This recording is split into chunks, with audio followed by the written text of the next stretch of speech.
You just get a sinking feeling looking at that. That buckling road was bad for shoppers in Alamo Ranch.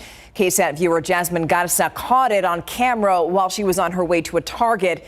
A car tipped right into that sinkhole. Wow, it's a story we first brought you as breaking news during the 6 o'clock newscast. Police responding to the scene west of San Antonio, in the west part of San Antonio, near Loop 1604 and 151, a little after 5 this afternoon.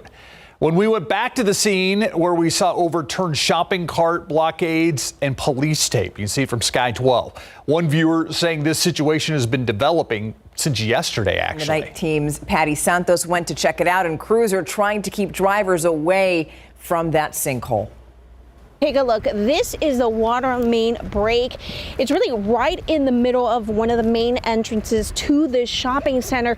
We talked to the plumber who's here to fix it. He measured that hole. He said it's about 5 feet deep. I'm 5'5", so that's about here up to my chin. Now, police and workers have put up caution tape and the shopping carts to block the road, but some drivers have still managed to drive into the hole. We're told no one's hurt. We're also told this break and the hole have been a problem since yesterday, and it's going to take a while to fix the problem. The plumber says he's waiting on some equipment and the okay to shut down the water to some of these stores. In the meantime, if you're shopping in the area of Target and Ross here on Culebra and 1604 and you're driving around the parking lot, just make sure that you're cautious because this is what you might encounter. Patty Santos, KSAT 12 News. As Patty mentioned, this is a problem that reportedly started before today. Another KSAT viewer shared this video that he captured yesterday. The hole isn't as big, but there's water running out of it. As you can see, he says he reported the break to SAWS. We emailed the utility, and tonight they confirmed the water line is not theirs. It belongs to the management company for the shopping center. That's why that plumber's out there. We'll see how soon repairs are made. Well, from water on the road like that to water in the air, we got some decent rain this morning around San Antonio, about ½ an inch of rainfall with much more rain out east toward Hallettsville, Gonzales, and Cuero. But take a look at your screen. Here's a look at the neighborhood rainfall totals. 58 hundredths in Schertz, more than 1.5 inches in New Braunfels, nearly 1.5 inches in Seguin. Around Stone Oak area, more than ½ an inch, more than 1 inch in Scenic Oaks. One area that unfortunately missed out on robust rainfall is southwest of downtown in Bexar County, about a couple of tenths of an inch there. But all in all, this is really needed rain that we welcome here. Now, coming up, we're going to talk a little bit about the forecast. Here's some things you need to know. First of all, windy tonight. You may hear the wind out there as you're sleeping tonight with gusts up to about 25 plus miles per hour. Tomorrow morning, a light freeze in the hill country, and we'll be close to freezing here in San Antonio. And it'll be a cool week, sunny, but highs for the remainder of the week only in the upper 50s. I'll have these details for you in an hour-by-hour forecast for tomorrow coming up in just a bit. Sarah, thank you. Tonight, the search is over for a man accused of robbing his own ex-girlfriend. Police say that 28-year-old Ajori Hebert broke through a glass sliding door to get into his ex-girlfriend's apartment last month. And once he was inside, police say he pistol whipped her, then forced her to drive to a nearby ATM on Blanco and West Avenue. And according to an affidavit, officers say that he threatened to kill the woman and her kids. Investigators say that he then forced her to withdraw $600, took the money, then ran off. Now, police arrested him yesterday, and his bond is set at $135,000. And new tonight, a new attempt to get Texas teachers a big pay raise. State Representative James Tallarico is pushing for a pay increase of $15,000. It's all part of a proposal at House Bill 1548. It's described as the largest teacher pay raise in Texas history. If passed, the bill would reportedly raise the minimum teacher pay to $48,660. That would be with 0 years of experience. The average would raise to more than $73,000. 8 months since the Robb Elementary shooting, a renewed push for legislation. Families of several victims drove to the state capitol to stand with Senator Roland Gutierrez for today's announcement. As the Night Team's Lee Waldman reports, the proposal is meant to help victims and survivors of gun violence and help the Uvalde families find accountability. What we're doing today is we're going to talk about justice. Okay? Today, Senator Roland Gutierrez, surrounded by grieving families and other senators, introduced 4 pieces of legislation. Senate Concurrent Resolution 12, or SCR 12, would allow raw victim families to sue the state. SCR 11 asks the U.S. Congress to repeal PLCA, Protection of Lawful Commerce in Arms Act, which protects gun manufacturers from being sued. Senate Bill 574, or SB 574, would create the School Violence Victims Compensation Fund, and SB 575 would end qualified immunity for law enforcement. This state agency, the Department of Public Safety, that failed these children for 77 minutes for a lack of leadership, under no circumstances should they be allowed to walk away and not compensate people. They did not go in. Xavier Lopez's mom, Felicia Martinez, says she backs SB 575. I got shots fired. She says the law enforcement officers who failed her son should be held accountable. Because of that, my son's not here. These other babies aren't here. And two beautiful women are not here for their children. Marissa Lozano, the younger sister of Irma Garcia, also spoke. I wonder if it had been 21 abortions that were being performed in those classrooms, if our elected officials would step in and... Lozano described her sister's wounds, hoping it would appeal to legislatures to raise the age to buy assault weapons. She faced homegrown evil, and within seconds, he shot Irma 11 times from her head to her legs. She never stood a chance. Those pieces of legislation were just filed today. Next, they'll go to the Texas Senate committee. Gutierrez says he'll be hosting these press conferences weekly, joined by families of mass shooting victims in Texas. Next week's conference will be about appropriations. The week after that will be emergency management and preparedness. And finally, gun safety solutions the next week. Back to you. Lee, thank you. Now, jurors saw more evidence today against the Air Force major accused of killing his wife. Andre McDonald now standing trial for a second day. Prosecutors showed the inside of his home the day that his wife was reported missing in 2019. Jurors also saw photos of a burn pile that was in the home's backyard. There's some burned plastic on the ground in the rocky area, and there was a zipper. Prosecutors also spoke about text messages from Andrea McDonald's cell phone. The messages from the day that she was allegedly murdered show that the couple was arguing about a business that Andreen was trying to start in her name. The texts also reference an affair that Andreen was allegedly having and a potential divorce. Andreen's burned remains were eventually found months after her disappearance. Prosecutors showed the jury video of McDonald at a hardware store where they say he bought gas cans and a hatchet. Defense lawyers argued that the case should be manslaughter instead of a murder case. Now for a look at some of today's big headlines in your Nightbeat News Flash. San Antonio Councilman Clayton Perry appearing briefly in court today, the first since police accused him of driving drunk and leaving a head-on crash on November 6th. He's facing charges of failure to stop and provide information and DWI. His lawyer told the judge he was speaking with the prosecutor to come up with, quote, some resolution, end quote. So the judge reset his court date to March 8th. Perry returned from a leave of absence earlier this month. He's eligible to actually run for a fourth term on the council, but so far he still has not filed to run for the District 10 position. A change on the border. Daily migrant encounters down between the U.S. and Mexico. In December, the crossings averaged about 7,000 a day. Now a Homeland Security official says they have dropped by more than half this month. So that's compared to last month. This comes as the Biden administration places restrictions on the asylum seekers under the humanitarian parole program. The U.S. limiting migrants from Cuba, Nicaragua, Haiti, and Venezuela. San Antonio police releasing body cam footage showing the moments that led officers to shoot this man, 44-year-old Jose Iregues. It's on a motel on Culebra Road near Northwest 18th Street earlier this month. Police say they were responding to reports of a man with a gun. The video shows one officer go to a room on the second floor. A door opens and police say that's when you see Iregues step out with a gun pointed at the officer. You're going to see it right there. The officer then fires shots along with a second officer who's still in the parking lot. Investigators later determined that Iregues actually had a BB gun. There's no way they knew that at the time, though. He remains in critical condition and is facing several charges. And that's a look at your Nightbeat News Flash. Her home was condemned days ago after a fire, and now a woman left with nothing says she's relying on one thing: kindness. How do you survive every day? How do you get through each day? I pray. When inside is okay, except now it's cold. What she's been doing since the fire and how friends and neighbors are helping. It's next on the Nightbeat.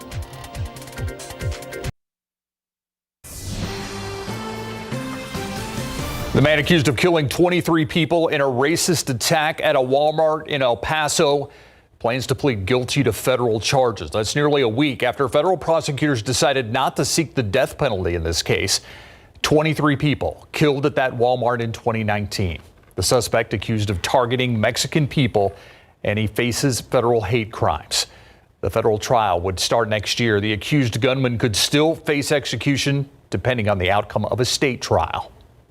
Another discovery of classified documents in places they simply don't belong. This time, documents found at former Vice President Mike Pence's Indiana home. This follows the discoveries at former President Donald Trump's Mar-a-Lago estate and President Joe Biden's home. Now Pence's lawyers turned over about a dozen classified documents to the FBI. The White House and Justice Department haven't said whether this discovery warrants a third special counsel. New on the Nightbeat, flames took most of what she had in her fourplex, and a week later she is still living in that damaged unit just north of downtown. Flames forced her neighbors out of the fourplex, but they're back to help her. The Night Team's John Paul Barajas has their story. How do you survive every day? How do you get through each day? I pray. The power of prayer and community kindness is what Mary Lou Sandoval says she's relying on. Some of this other stuff here. Do you want to take it inside? Or Yes, Friends and neighbors are helping her with food and essentials just days after a devastating fire. Nico, will you be able to find me? It's been a week since the fire heavily damaged the fourplex Sandoval calls home. The property off West Lowwood in San Pedro has water, but no electricity. When inside is okay, except now it's cold. Only water, plain water, the cold one. You can warm it up because, well, we don't have no heat. 3 other women who shared the building with Sandoval are now staying with friends or family, but have a sense of responsibility to look out for their neighbor. We're always trying to make sure that she's got what she needs and that she's taken care of. So it's unfortunate that she's here, but we just don't have the means and we don't really know what to do. Kimberly Bemrick says neighbors are providing warm meals and supplies, but she doesn't know how long they can sustain that assistance. I want you to be safe, Mary Lou, and sound and in warmth. And have warm water and a refrigerator and a microwave. She hopes to find a place for Sandoval and her 4 cats, or children as Sandoval calls them. And with coffee and my crackers and my children's, I'll be okay. I just want to say thank you very much and thank you to Jesus keeping us alive. Come nightfall, Sandoval is staying in complete darkness and trying to stay warm any way she can. Bemrick and the other former tenants here are trying to raise donations to get her a better place to stay. We've also reached out to Red Cross and Christian Assistance Ministries to see what they can do to help her out. John Paul Barajas, KSAT 12 News. And I hope that they can help her out. There's so many layers to that story. Well, I'm looking at that and I'm thinking there's got to be a way that we can get help for Mary Lou and her cats, and they can all be safe and sound and warm and have electricity and have heat. So if there's anybody out there that can help, any agency you can think of, give us a call at KSAT. Actually, email us at news@ksat.com. And we're going to try to help Mary Lou out any way we can. And pass on that information. All right. Well, you know, we're also tracking this developing weather situation really across the state. Look at that. At least 2 tornadoes have been confirmed. This is damage you're looking at from the Houston area. Video in Pasadena shows a semi-truck turned over on its side. You just saw it. About 7 miles away in Deer Park, there was even more damage. Other witnesses captured blown out windows and debris that was scattered across a parking lot. More than 100,000 homes and businesses in the Houston area are without power. All right, let's bring Sarah Spivey in now. Sarah, as you look at all that, that is not that far away. And one of the last pieces of video that we showed you there was snow, which I believe is from the Lubbock area. So talk about a wild weather day in Texas today. A really dynamic system, not only snow, but as you mentioned, those tornadoes out near the Houston area. I'm going to show you these tornado reports here. South of Houston, there's that Pasadena tornado. You can see just south of Rosenberg there as well, near Orange and Beaumont. That's also where we saw some of these tornadoes earlier today in the early afternoon from about 2 to closer to about 4 p.m. That's when we saw those tornadoes in parts of Texas. Now that entire system has pushed on off to the east. You see these red boxes here? Those are tornado watches still in effect in the overnight hours here for New Orleans all the way into the Florida Panhandle. And Steve mentioned the snow. You can see it snowing right now as we speak in parts of northern Texas and Oklahoma. 7 inches of snow in Lubbock, and pictures coming out from the northern Dallas-Fort Worth Metroplex area of some lighter snow falling too. This system is on its way out. You might have noticed it's been pretty windy tonight. That's because this system is so wound up. We're seeing those winds from the north and west here in San Antonio. And in the overnight hours, it's still going to be pretty windy. We could have gusts up to about 20-25 miles per hour, but the winds will gradually calm through the early morning hours tomorrow. We got up to 61 degrees today, cooler than average, and we saw about ½ an inch of rain at the airport. Good rain from earlier this morning. It's currently 47 degrees outside with winds from the west-northwest at about 15 miles per hour. But early tomorrow morning, it's going to be pretty chilly. Freezing in parts of the hill country, mid-30s elsewhere, including Del Rio 36, 34 Uvalde, 36 Canyon Lake, 37 in Pleasanton. Let's go ahead and zoom in closer to the metro area. You can see that the light freeze will be possible from Comfort to Bandera up to Kerrville and Los Maples. Bernie's going to be right on that edge of the light freezing mark there. But otherwise, it's going to be a cold morning for all of us. A bit of a wind chill in the air too, with winds from the northwest at about 5 to 10 miles per hour early tomorrow morning. That 35 is probably going to feel more like 30 degrees. So please make sure to bundle up, wear the scarf as you're heading out the door. And it's going to be a cool day tomorrow in spite of the sunshine. We're going to stay in the 40s for most of the morning. Right around noon, we'll start to get into the 50s. And we're looking at a forecast high of 58. Know that it will be breezy, just not as windy as it is right now. Tomorrow we'll have winds from the northwest at about 10 miles per hour. A gust up to 20 miles per hour or so is possible. And then our weather pattern for the remainder of the week really is cold mornings and cool afternoons. We'll be near freezing on Thursday morning, cool afternoons in the upper 50s. Over the weekend, there's a small chance for rain on Saturday, although I think we'll be looking at more spits and drizzles on Saturday rather than the healthy rainfall we saw today around San Antonio. Yeah, more seasonal is what we're settling into, it seems like. Absolutely. Feels like January. Yeah. Thanks, Sarah. Thank you. All right, 2 days after their season is over, the Cowboys running back got surgery. Yeah, Tony Pollard, and it's a procedure that was used on other star players that has worked very well to help speed back his recovery. When we come back, more about that procedure that Tony Pollard underwent today after he fractured his fibula in that NFC divisional playoff game. And that said, will Zeke be back? Coming up. Pro football coverage, powered by Davis Law Firm. Cowboys running back Tony Pollard underwent his surgery to repair his fractured fibula in his left leg after suffering the injury late in the first half in the Cowboys' 19-12 loss to the San Francisco 49ers in the NFC divisional playoffs. That's after he was dragged down by the Niners' Jimmy Woods, and you can see just snapped. The procedure performed today is called tightrope surgery that other stars such as Tua Tagovailoa and Jalen Hurts underwent and recovered from. All indications are should take him 3 months to recover.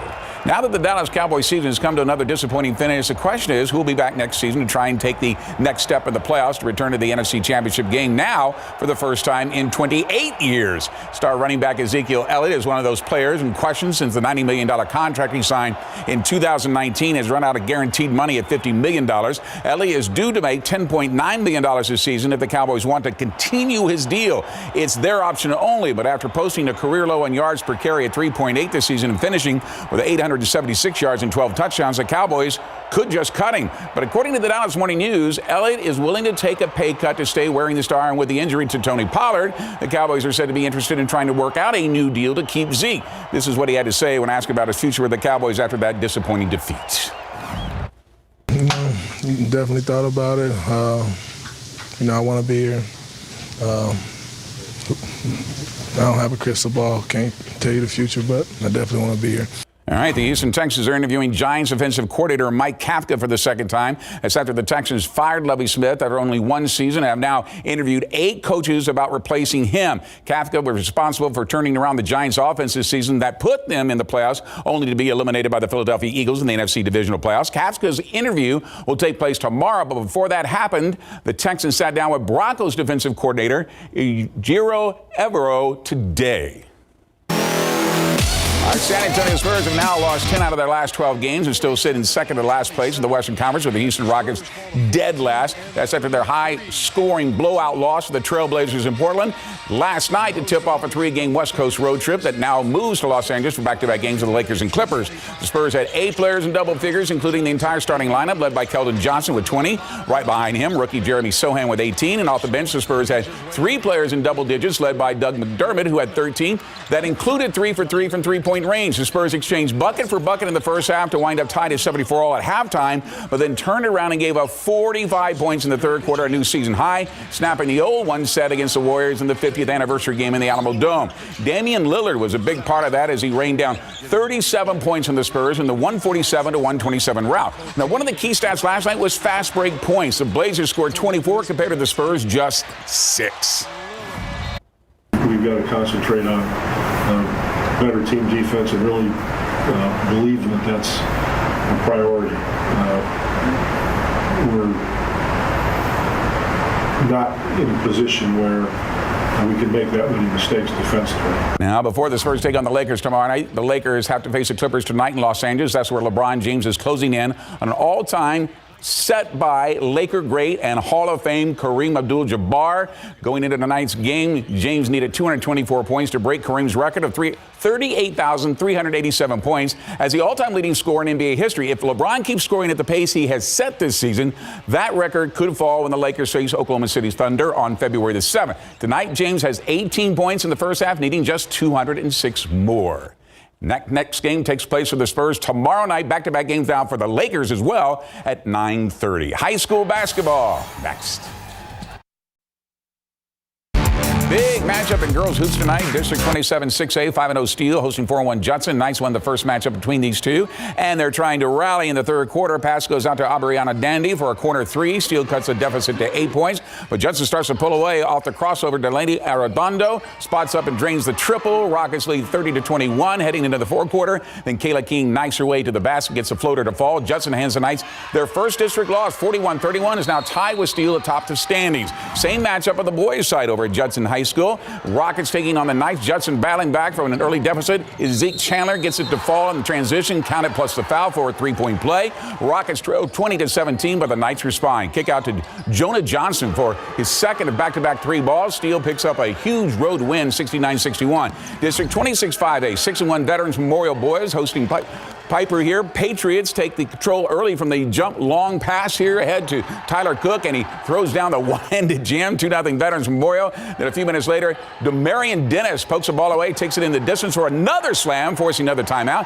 8-0 run to start the game. The Patriots win it 79-56. As always, our Andrew Seeley everywhere. And we'll have more tonight at KSAT.com. All right. Perfect. Hardworking Andrew. He is. Yeah. Thanks, all Greg. the time. We'll be right back. All right, get excited. It's that time of year. Girl Scout cookies will return to South Texas starting mañana. And we have everything that you need to know about this season's selection of favorites. We even have a link to the closest cookie booths. You could just click on this article on KSAT.com. And just in case you're curious, this year's new limited edition cookie is called Raspberry Rally. The cookie is infused with raspberry flavor, and listen to this, it's dipped in chocolate. Have you ordered some? Yes, from Sean. Yes. Yeah, me too. Yeah. Yeah. Mm-hmm. I ordered about 6. Yeah. I love those trefoils. Yes, those are my favorite. The shortbread? Yes. The Thin Mints are great frozen, though. Oh. Yeah, that's what my daughters take the Thin Mints and put them in the freezer. Yes. Yes. Perfect. Speaking of frozen, it's going to be close to that over the next couple of mornings for us here in San Antonio. But honestly, only a light freeze possible in the hill country, so no need to cover up those plants. 58 degrees tomorrow for the high and cool for the remainder of the week. Bundle up. Have a good night. See you tomorrow.